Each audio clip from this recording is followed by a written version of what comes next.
Anggota Komisi 4 DPR RI meminta pemerintah serius melakukan upaya peningkatan produksi kedelai di dalam negeri dengan memaksimalkan pembinaan terhadap para petani, menjamin ketersediaan lahan, bibit, dan pupuk. Hal ini untuk memperkecil impor kedelai oleh Indonesia.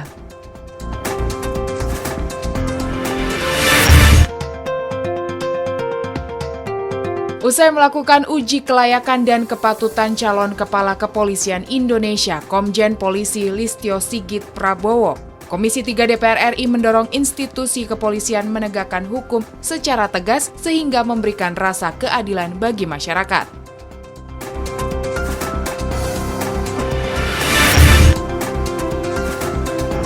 DPR RI melalui Komisi 6 mendorong pemerintah untuk melakukan sosialisasi yang masif untuk tangkal hoaks yang beredar tentang vaksin.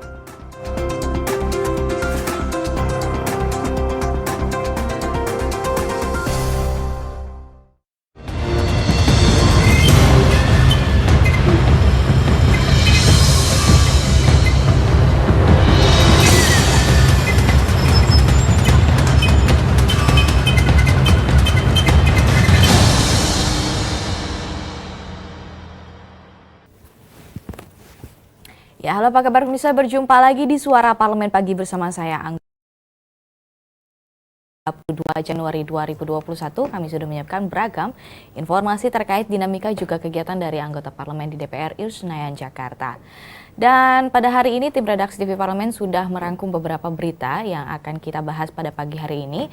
Dan tema utamanya itu membahas terkait vaksin yang tidak jamin bebas COVID. Seperti yang kita ketahui, banyak sekali masyarakat yang mendapatkan berita-berita baik itu hoaks maupun berita-berita edukatif lainnya.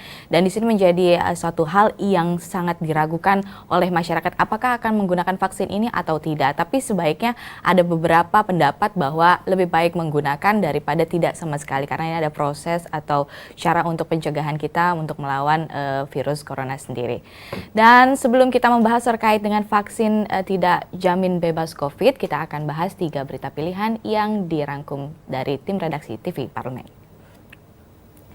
Berita pertama datang dari kedelai harus menjadi komoditas utama di Gedung Nusantara DPR RI Jakarta. Bagus Adi mengatakan bahwa potensi pertanian Indonesia untuk memproduksi kedelai sangat memadai. Pemerintah sudah saatnya menjadikan kedelai sebagai salah satu tanaman pokok di dalam negeri untuk menjaga ketersediaan pasokan dan kestabilan harga kedelai. Berikut informasi selengkapnya. Anggota Komisi 4 DPR RI meminta pemerintah serius melakukan upaya peningkatan produksi kedelai di dalam negeri dengan memaksimalkan pembinaan terhadap para petani, menjamin ketersediaan lahan, bibit, dan pupuk. Hal ini untuk memperkecil impor kedelai oleh Indonesia. Anggota Komisi 4 DPR RI Bagus Adi mengatakan, potensi pertanian Indonesia untuk memproduksi kedelai sangat memadai. Pemerintah sudah saatnya menjadikan kedelai sebagai salah satu tanaman pokok di dalam negeri untuk menjaga ketersediaan pasokan dan kestabilan harga kedelai. Pendampingan teknologi, pendampingan bibit unggul, dan pendampingan sumber daya pertanian. Ini yang harus dilakukan secara konkret. Kita sebenarnya tidak tergantung dengan import, tapi kita memperlakukan diri kita kepada import. Nah sekarang untuk kedaulatan pangan, untuk kesejahteraan petani, kalau menurut saya kita harus berani stop import. Sementara itu, anggota Komisi 4 DPR RI, Mindo Sianipar mengatakan, masalah ketersediaan stok kedelai bisa diselesaikan dengan inovasi ketahanan pangan dan memaksimalkan kebijakan pemulihan ekonomi nasional terhadap pelaku usaha tahu dan tempe. Selain itu, perlunya pengembangan kawasan komoditas kedelai melalui pemberdayaan petani lokal. Brazil itu iklimnya hampir sama dengan Indonesia loh. Brazil itu eksportir kedelai. Nah kemana ahli-ahli pertanian kita? Ini jumlah yang dibutuhkan hampir 3 juta ton per tahun. Itu baru untuk tempe tahu. Sangat menggiurkan bagi pedagang. Kementerian Pertanian memperkirakan impor kedelai tahun ini mencapai 2,6 juta ton untuk memenuhi kebutuhan konsumsi atau untuk tahu dan tempe. Ajib dan Domi, TVR Parlemen, melaporkan. Anggota Komisi 4 DPR RI Mindo Sianipar mengatakan bahwa masalah ketersediaan stok kedelai bisa diselesaikan dengan inovasi ketahanan pangan dan memaksimalkan kebijakan pemulihan ekonomi nasional terhadap pelaku usaha tahu dan tempe. Selain itu perlunya mengembangkan kawasan komoditas kedelai melalui pemberdayaan petani lokal. Beralih ke berita berikutnya di mana Polri harus kedepankan rasa keadilan bagi masyarakat. Melalui program yang dikedepankan oleh Kapolri baru, yaitu transformasi menuju Polri yang prediktif, responsibilitas dan transparansi berkeadilan, Wakil Ketua Komisi 3 DPR RI Ahmad Syahroni mengatakan, hal ini merupakan salah satu reformasi baru yang ada dalam Institut Kepolisian. Dan berikut informasi selengkapnya. Komisi 3 DPR RI mendorong institusi kepolisian menegakkan hukum secara tegas sehingga memberikan rasa keadilan bagi masyarakat. Wakil Ketua Komisi 3 DPR RI Ahmad Syahroni mengatakan, hal ini merupakan salah satu reformasi baru yang ada dalam institusi kepolisian. Syahroni berharap reformasi dalam internal kepolisian mampu merangkul mulai dari tingkat junior hingga senior untuk peningkatan soliditas agar jalinan internal kepolisian semakin kuat dan solid di bawah. Kita berharap reformasi ini dari atas sampai ke bawah untuk peningkatan soliditas yang kuat baik junior maupun kepada seniornya. Jalinan internal Polri tetap solid kuat dan reformasi akan dilakukan oleh Komjen Pol Sigit nantinya. Anggota Komisi 3 Supriyansa mengapresiasi langkah kepolisian Indonesia ke depan di bawah kepemimpinan Komjen Polisi Listio Sigit Prabowo dalam rangka penegakan hukum dan kepastian hukum. Supriyansa menegaskan aparat kepolisian harus mengedepankan asas keadilan dan kebenaran dalam setiap penegakan kasus terhadap masyarakat. Tidak boleh ada mafia kasus yang dilindungi oleh aparat kepolisian. Beliau tengah komitmen bahwa keterlibatan oknum-oknum kepolisian dalam permenan-permenan memberi backing kepada orang-orang yang ada di tengah-tengah masyarakat tanpa mengedepankan sebuah keadilan dan kebenaran, maka beliau juga akan tetap melakukan pemantauan. Ini hal yang sangat bagus. Mario Hasiholan dan Ridwan, TVR Parlemen melaporkan. Tanggapan dari anggota Komisi 3, Supriyansa menegaskan aparat kepolisian harus mengedepankan azas keadilan dan kebenaran dalam setiap penanganan kasus terhadap masyarakat. Tidak boleh ada mafia kasus yang dilindungi oleh aparat kepolisian. Berita selanjutnya datang dari Komisi 6 dorong pemerintah tuntaskan hoaks soal vaksin. Ditemui di Gedung Nusantara 1, Kompleks Parlemen Rabu lalu, anggota Komisi 6 DPR RI Andre Rosiade mengatakan bahwa pemerintah tidak boleh tinggal diam merespon hoaks yang beredar di ruang publik. Pasalnya kepercayaan masyarakat terhadap kualitas vaksin dapat terganggu dan berimplikasi pada partisipasi publik dalam program vaksinasi nasional. DPR RI melalui Komisi 6 mendorong pemerintah untuk melakukan sosialisasi yang masif untuk tangkal hoaks yang beredar tentang vaksin. Ditemui di Gedung Nusantara 1 Komplek Parlemen Senayan baru-baru ini, anggota Komisi 6 DPR RI Andre Rosiade dimintai pendapatnya perihal kesiapan pemerintah dalam rangka program vaksinasi nasional. Ia mengatakan, hoaks yang beredar ke seluruh lapisan masyarakat tentang kualitas jenis vaksin yang dipilih pemerintah menjadi tantangan terbesar yang dihadapi. Menurut Andre, pemerintah tidak boleh tinggal diam merespon hoaks yang beredar di ruang publik. Pasalnya, kepercayaan masyarakat terhadap kualitas vaksin dapat terganggu dan berimplikasi pada partisipasi publik dalam program vaksinasi nasional.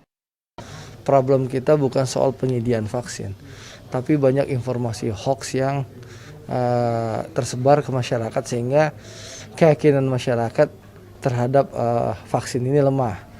Kita harus sosialisasi lagi, lebih gencar lagi untuk mensosialisasikan bahwa pertama vaksin ini aman, vaksin ini halal, vaksin ini bisa dipergunakan untuk meningkatkan imun kita untuk menghadapi COVID. Andre juga mengatakan sosialisasi kepada masyarakat terkait kualitas dan ketersediaan vaksin yang dimiliki pemerintah melalui belanja vaksin menjadi pekerjaan penting yang harus dilakukan oleh pemerintah.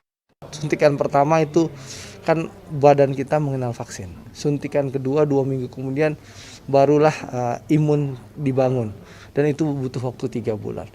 Setelah divaksin mereka harus tetap melaksanakan protokol kesehatan. Tim Liputan TVR Parlemen melaporkan. Andre juga berpendapat sosialisasi kepada masyarakat terkait kualitas dan ketersediaan vaksin yang dimiliki pemerintah melalui belanja vaksin menjadi pekerjaan penting yang harus dilakukan oleh pemerintah pusat. Pemirsa, kita sudah bahas 3 berita pilihan yang dipilih oleh tim redaksi TV Parlemen. Setelah ini kita akan bahas apa saja yang menjadi headline surat kabar. Jangan kemana-mana, tetap saksikan Suara Parlemen.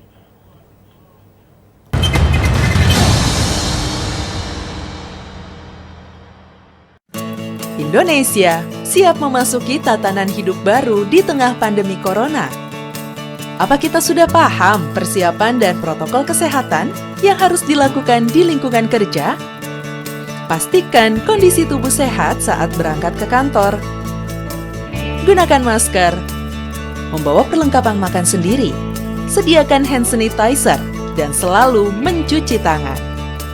Saat akan melakukan ibadah, ingatlah untuk saling menjaga jarak aman dan membawa perlengkapan ibadah sendiri.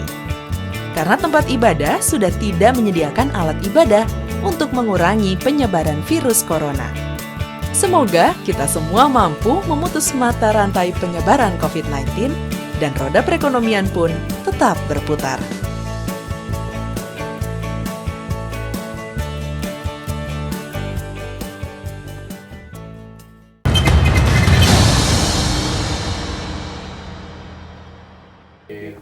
Ya, pemirsa, kembali lagi di Suara Parlemen dan di tangan saya sudah ada harian surat kabar, yaitu harian Kompas. Ada beberapa pembahasan yang sedang hangat, yaitu kolaborasi untuk bangkit di 2021 dan juga evakuasi korban dihentikan sementara, dan juga ada juga Indonesia berharap Amerika Serikat perkuat multilateralisme. Dan kita akan bahas selengkapnya di headline surat kabar berikut ini.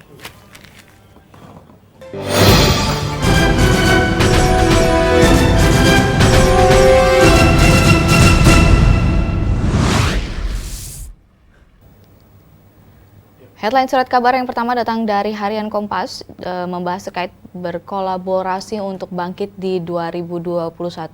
Tahun 2021 merupakan momentum kebangkitan bagi Indonesia dari krisis akibat pandemi COVID-19.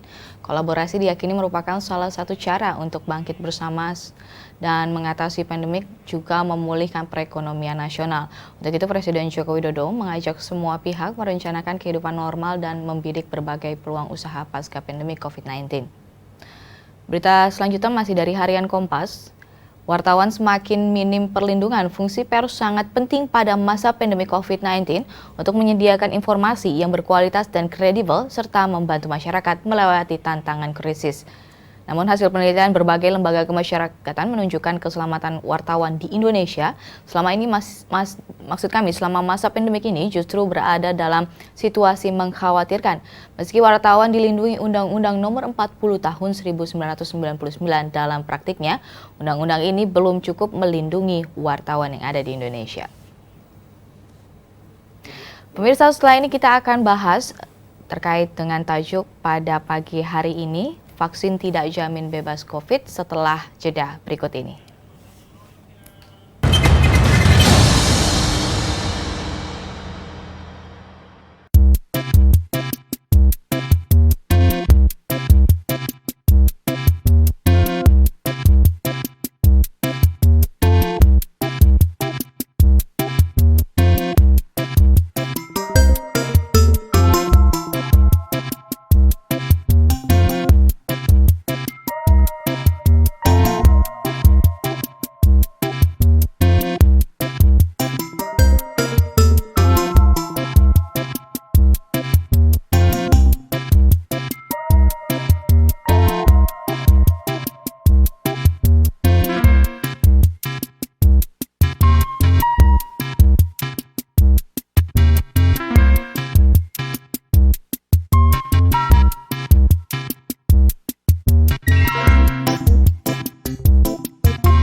Kembali lagi di Suara Parlemen. Di sini vaksin tidak jamin bebas COVID. Memang di sini ada beberapa pembahasan dari masyarakat luas sendiri, banyak dari kalangan masyarakat yang tidak ingin divaksin karena menerima beberapa berita yang menyatakan bahwa vaksin sendiri tidak bisa menangani COVID-19 sendiri. Namun ada juga beberapa pendapat yang mengatakan bahwa lebih baik divaksin, namun itu adalah salah satu langkah kita untuk mencegah penangkalan bisa terjadi atau terpapar dari virus COVID-19 sendiri. Dan untuk lebih dalamnya kita akan saksikan dulu tajuk pada pagi hari ini.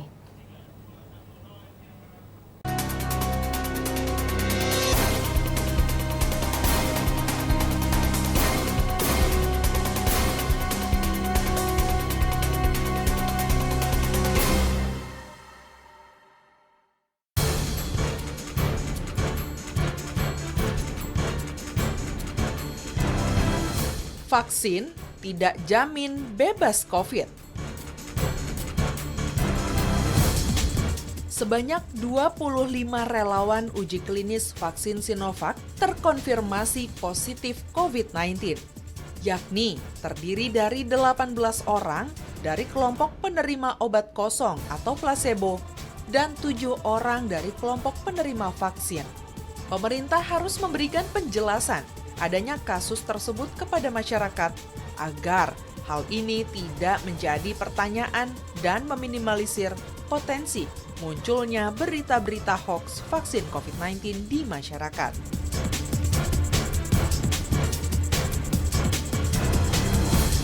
Pemerintah harus menggiatkan edukasi kepada masyarakat mengenai vaksin COVID-19 dan menjelaskan bahwa vaksin yang disuntikan sudah terjamin mutu, kualitas, dan keamanannya oleh Badan POM, serta kehalalannya oleh Majelis Ulama Indonesia.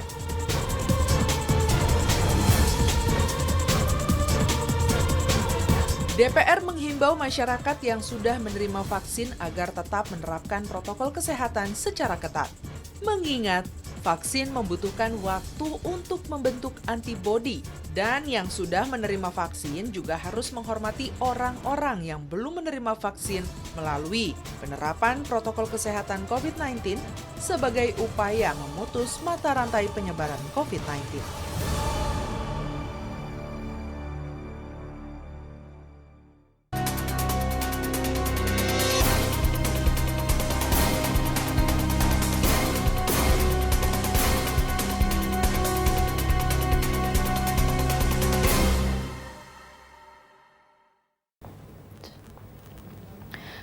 Ketua Tim Uji Klinis COVID-19 dari Fakultas Kedokteran Unpad, Kusnadi Rusmini mengungkapkan ada 25 relawan uji klinis vaksin Sinovac yang terkonfirmasi COVID-19. Relawan positif corona tersebut, maksud kami, itu terdiri dari 18 penerima placebo dan 7 orang yang telah mendapatkan 2 kali vaksinasi. Kusnandi mengatakan bahwa relawan tersebut terpapar saat melakukan aktivitas di luar. Ia juga menambahkan gejala dari relawan yang mendapatkan vaksin termasuk dalam kategori ringan sehingga tak memerlukan perawatan khusus. Namun beberapa hal yang berbeda dengan kelompok menerima placebo yang diantaranya ada yang harus dirawat. Terpaparnya 25 relawan dari 1.620 relawan yang ikut dalam proses uji klinis. Di sini Kusnandi menyebutkan bahwa memengaruhi besaran efikasi vaksin COVID-19 dari Sinovac tersebut. Sebelumnya BPOM Republik Indonesia mengumumkan efikasi dari vaksin tersebut berada di kisaran 65%. Dalam hal ini, pemerintah harus memberikan penjelasan adanya kasus tersebut kepada masyarakat agar hal ini tidak menjadi pertanyaan yang meminimalisir potensi munculnya berita-berita hoaks vaksin COVID-19 di masyarakat. Pemerintah harus mengingatkan edukasi terkait kepada masyarakat mengenai vaksin COVID-19 dan menjelaskan bahwa vaksin yang disuntikan sudah terjamin mutu, kualitas, dan keamanannya oleh BPOM serta kehalalannya oleh Majelis Ulama Indonesia atau MUI. Sebagian besar relawan uji klinis vaksin COVID-19 Sinovac Ridwan Kamil menegaskan bahwa kabar tersebut jangan disimpulkan sebagai kegagalan uji klinis vaksin Sinovac. Pemirsa, setelah ini kita akan bahas lebih dalam terkait dengan vaksin COVID-19 ini. Jangan kemana-mana, tetap saksikan Suara Parlemen.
Kembali di Suara Parlemen dan pemirsa, di sini pria yang akrab disapa Kang Emil tersebut mengatakan relawan uji klinis vaksin Sinovac terbagi dua, yaitu yang disuntik vaksin Sinovac dan placebo atau obat kosong yang tidak mengandung zat aktif dan tidak memberikan pengaruh apa-apa terhadap kesehatan.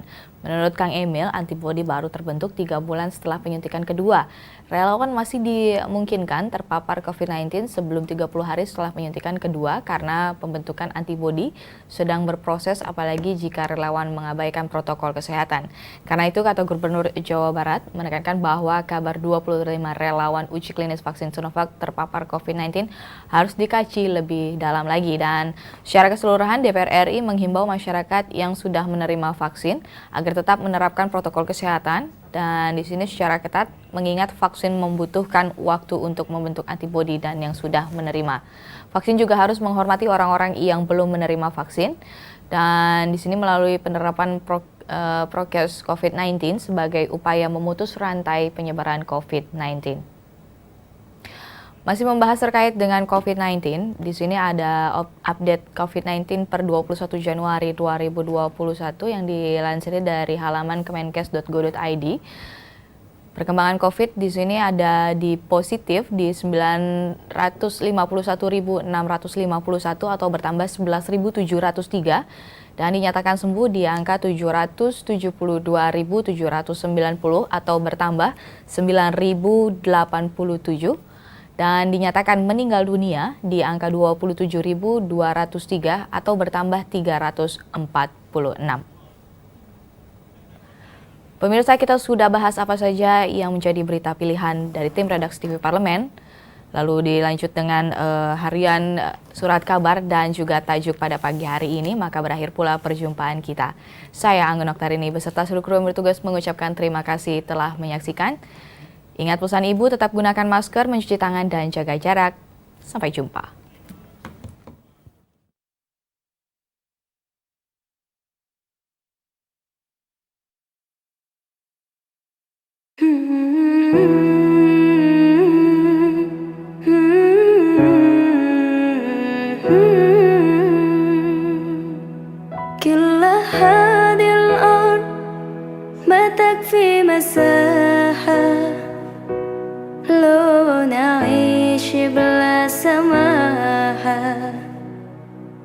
وانت عايزنا بحب لو تضيق الأرض نسكن كالجل